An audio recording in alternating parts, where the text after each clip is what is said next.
It had been building slowly, almost like a storm forming on the horizon. At first, no one paid too much attention when Jasmine Crockett and Karoline Leavitt began sparring across interviews and public appearances. After all, in Washington, political arguments are as common as traffic on a Monday morning. But the difference with these two women was how their words carried beyond the usual Crockett, a Democratic congresswoman with a background in law, was no stranger to sharp questioning and heated committee hearings. Karoline, a Republican spokesperson with a fiery style and quick retorts, made her mark as a young voice unafraid to push back. The result was a collision course where every statement seemed louder than the one before it. It started subtly. Crockett would make a pointed remark in a hearing or a television appearance, and Karoline would counter it with her own take. Each time, the tone seemed to inch closer toward the personal. What had once been about policy differences, debates on economics, immigration, or foreign affairs, shifted into commentary about character, credibility, and integrity. Neither seemed willing to back down, and both knew that the cameras were always rolling. The country watched as these exchanges became more intense, and the headlines began to write themselves. For Jasmine Crockett. This wasn't unfamiliar territory. Her career in law had taught her to be steady under fire, to argue forcefully but with precision. She understood the weight of words, and she knew when lines were crossed. But Karoline Leavitt had her own brand of confidence. She was young, bold, and eager to prove she belonged in the same conversations as seasoned politicians. Her remarks, often sharp and unfiltered, drew attention. That attention came with risks, but it also won her a following. The spark grew hotter during one particular sequence of media appearances. Crockett made remarks about the importance of responsibility in public discourse, stressing that truth mattered in political dialogue. Karoline, never one to let a statement pass without challenge, responded with comments that didn't just target policies but questioned motives. Each response seemed more forceful than the last, and what might have been brushed off as political theater began to feel personal. Viewers noticed it. Commentators replayed clips side by side. A pattern emerged, two women on opposite sides, circling each other in an ongoing verbal contest that no longer looked like standard debate. Behind the scenes. Tensions weren't easing. Staffers whispered that Crockett had grown tired of seeing her name tied to remarks she considered reckless. Supporters of Karoline, on the other hand, praised her for speaking without hesitation, saying she was simply telling it as she saw it. Social media only amplified the divide. Each time a clip surfaced, hashtags trended, memes circulated. The digital echo chamber made the feud larger than the two women themselves.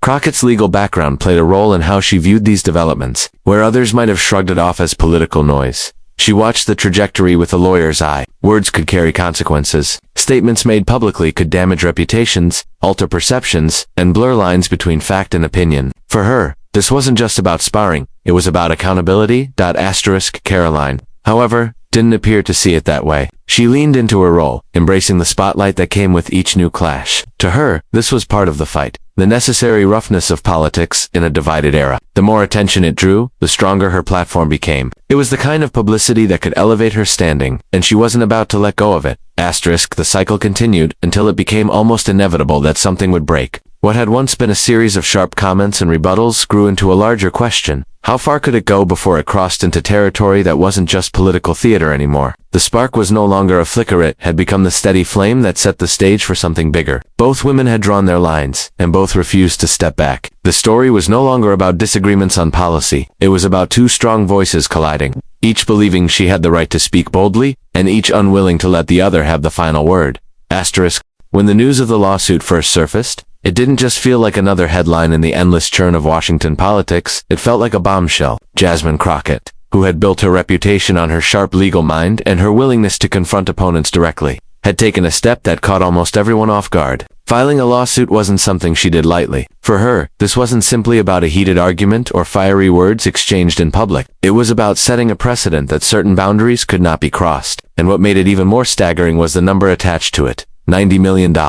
In the halls of power. Numbers have their own kind of weight. A few $1,000s might be shrugged off. Even a few million, while serious, could be rationalized in the context of legal disputes or settlements. But $90 million, that was a figure that commanded attention. It wasn't just financial. It was symbolic. It suggested that Crockett believed the damage done was not only real, but massive, affecting her career, her reputation, and her credibility on a scale that demanded recognition. The moment those papers were filed, whispers spread like wildfire. Lawmakers, aides, and journalists alike leaned in, eager to confirm whether it was real. Karoline Leavitt, for her part, wasn't a stranger to controversy. She had built her profile in part by speaking boldly, and at times provocatively, but to be named in such a lawsuit, with a dollar figure that seemed almost unimaginable, was something entirely different. Her camp rushed to frame the move as political, a tactic meant to silence dissent. Yet even those closest to her could not ignore the sheer size of the claim. The words 90 million carried an undeniable sting. No matter how it was spun, it meant that Crockett had chosen to escalate their feud to the highest level. Asterisk. The news cycle turned on its head the moment the story broke. Television anchors paused mid-sentence to read the details live. Political analysts scrambled to weigh in,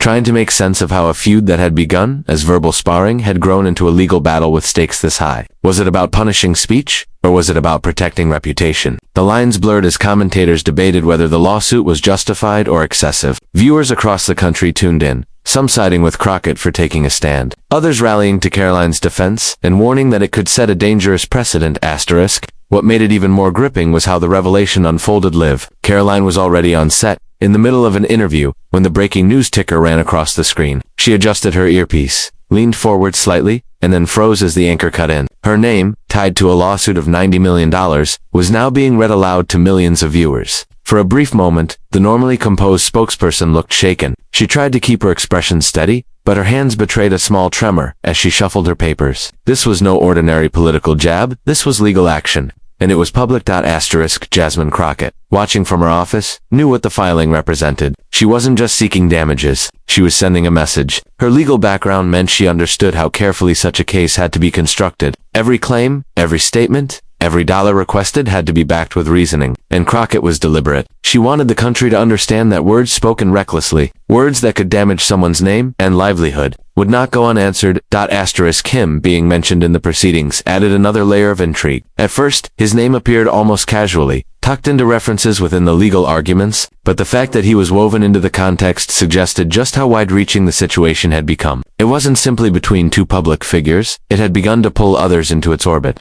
deepening the impact and the potential fallout. Asterisk. For Karoline, the challenge became more than political defense. Now she had to navigate the legal world, where every word could be scrutinized, every statement picked apart in court filings. The immediacy of her live reaction gave the public a rare glimpse into the pressure she faced. Political debates allowed for quick rebuttals and clever smites, but lawsuits unfolded slowly, methodically, and often mercilessly. $90 million meant the stakes weren't just rhetorical, they were tangible, financial, and possibly career-defining. Asterisk. The filing itself, thick with legal language and pointed claims, made its way across desks in Washington and beyond. Some read it with skepticism, wondering if the courts would ever uphold such a massive figure. Others read it with a sense of gravity, recognizing that Crockett's move signaled a growing willingness among public figures to use the courts to push back against speech they viewed as damaging. Whatever the opinions, the lawsuit had shifted the ground beneath both women. It was no longer about fiery exchanges or clips going viral. It had become a fight measured in legal briefs, court dates, and dollar signs.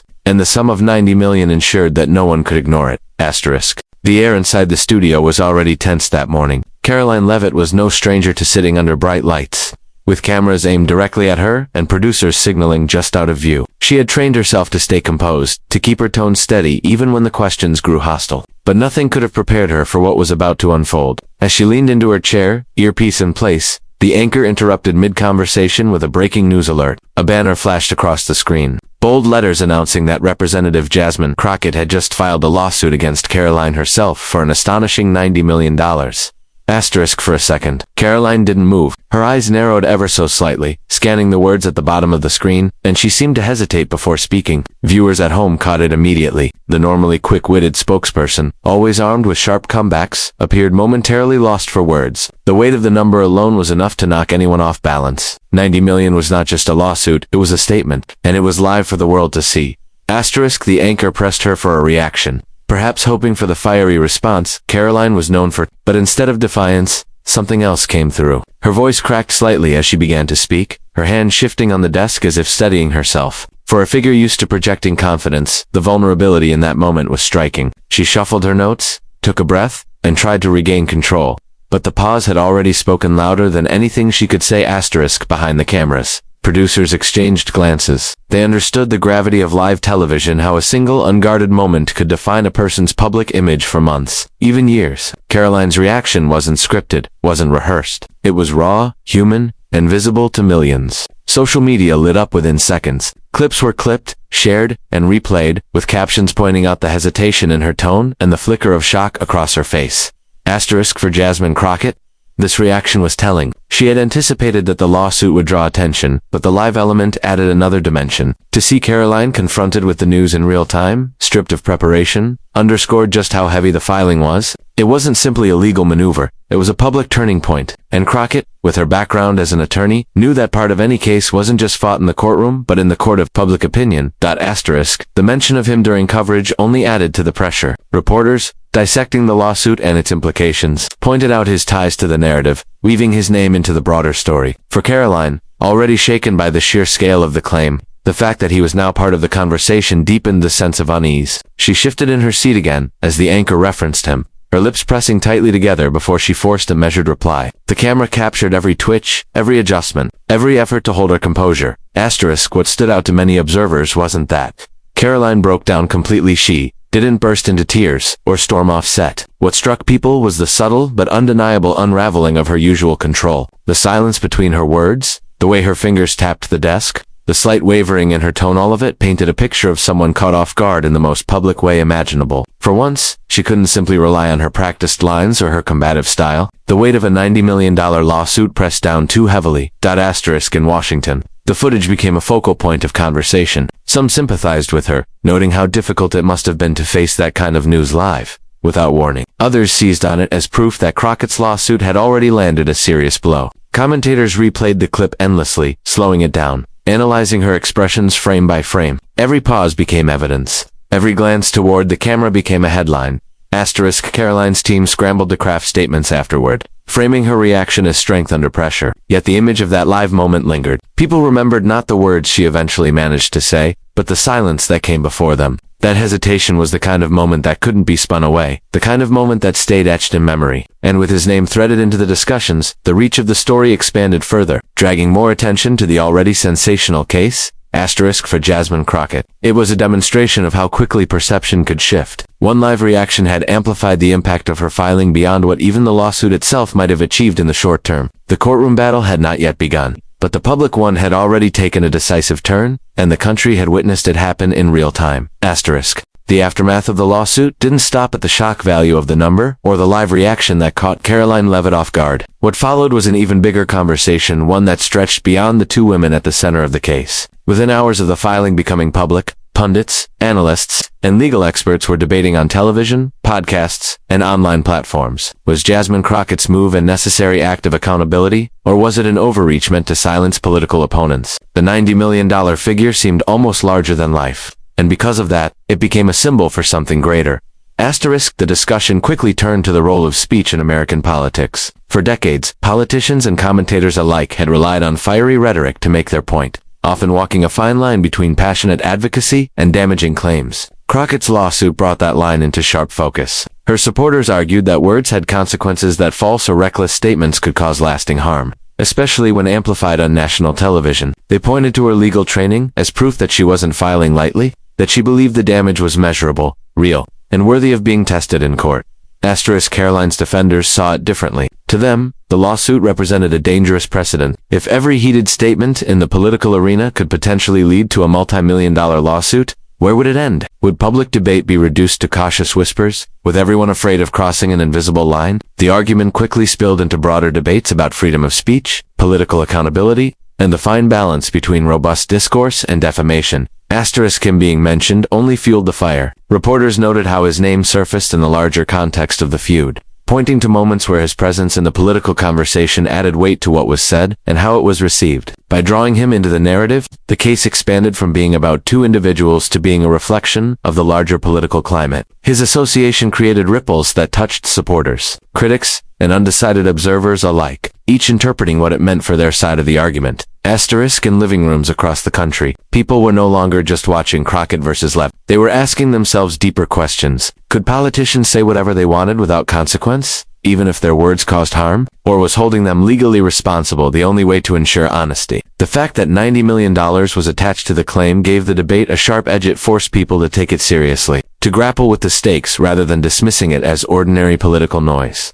Karoline, meanwhile, faced an uphill battle. Beyond the immediate legal challenge, she had to navigate a wave of public perception. Every interview she gave was scrutinized. Every word was measured against the shadow of the lawsuit. For someone who had built her identity on speaking freely and boldly, the pressure to restrain herself must have felt suffocating. Her critics suggested that she had finally gone too far, while her allies insisted that silencing her was the true intention of the filing.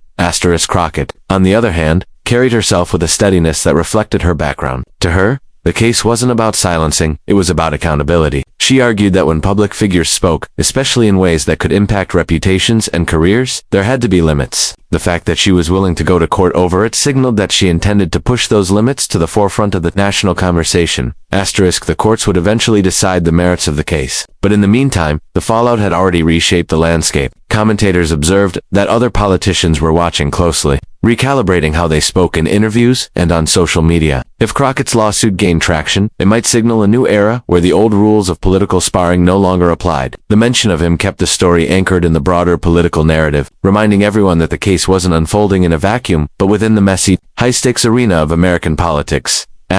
Day by day, the lawsuit became less about a single claim and more about a question that touched everyone in public life. Where was the line between free speech and defamation, between passion and recklessness? Crockett had forced the country to confront that question, and Karoline's breakdown on live television had made the consequences visible. The $90 million figure lingered in every conversation, impossible to ignore. A number that carried with it the weight of both accountability and fear. And with him woven into the discussion, the case became more than a personal clash. It became a symbol of the moment America found itself in, caught between the power of words and the price they could carry. The story of Jasmine Crockett's lawsuit against Karoline Leavitt will likely be remembered less for the technicalities of the court filings and more for what it revealed about the current state of American politics. At its core, it was never just about two women clashing in the spotlight. It was about the collision between free speech and accountability, about the blurred line between political theater and personal attack, and about how quickly words, once spoken, can ripple outward with consequences far beyond what was intended. Crockett's decision to pursue a $90 million claim was a declaration in itself. Whether or not the courts ultimately uphold that figure, the move showed that she believed reputational harm could be as serious as any tangible loss. To her, the suit wasn't just about herself. It was about drawing a boundary, about saying that public discourse has limits. In an environment where soundbites travel faster than facts, and where accusations can shape narratives long before evidence is weighed, she chose to respond with the tool she knew best: the law. Karoline Leavitt's reaction, caught live before an audience of millions, reminded people that even the most confident voices are not immune to pressure. Her slight hesitation, her faltering tone, these were not the marks of weakness, but of humanity. She faced, in real time, the kind of news that could change the trajectory of her career. And no matter how her supporters or critics interpret that moment, it underscored the vulnerability that lies beneath the surface of every public figure who steps into the arena of politics. The broader implications will outlast the lawsuit itself. Commentators and citizens alike are left to wrestle with the uncomfortable questions raised by the case. Should political speech always be shielded, no matter how sharp or unfounded? Or is there a point where recklessness demands accountability, even through legal means? And if lawsuits like this become more common, will it chill open debate, or simply force participants to ground their words in greater responsibility? Him being mentioned throughout the discussions expanded the scope of the conflict, tying it to a larger narrative about where the nation finds itself today. His name served as a reminder that this isn't just about individuals, but about a culture of politics that thrives on confrontation, often pushing rhetoric to extremes. By being pulled into the conversation, he became part of the symbolic weight of the case, showing how quickly one feud can ripple outward and touch the broader political climate. In the end, whether the lawsuit succeeds or not, its legacy is already written in the conversations it sparked. It forced Americans to stop and consider the true cost of words in an age when every statement can be replayed, reshared, and dissected endlessly. For Jasmine Crockett, it was a stand for accountability. For Karoline Leavitt, it was a moment of reckoning under the harshest glare of the public eye. And for the nation watching, it was a reminder that the battles of our time are not just fought with policies and votes, but with language itself, language that can build, language that can destroy, and language that now carries a price tag of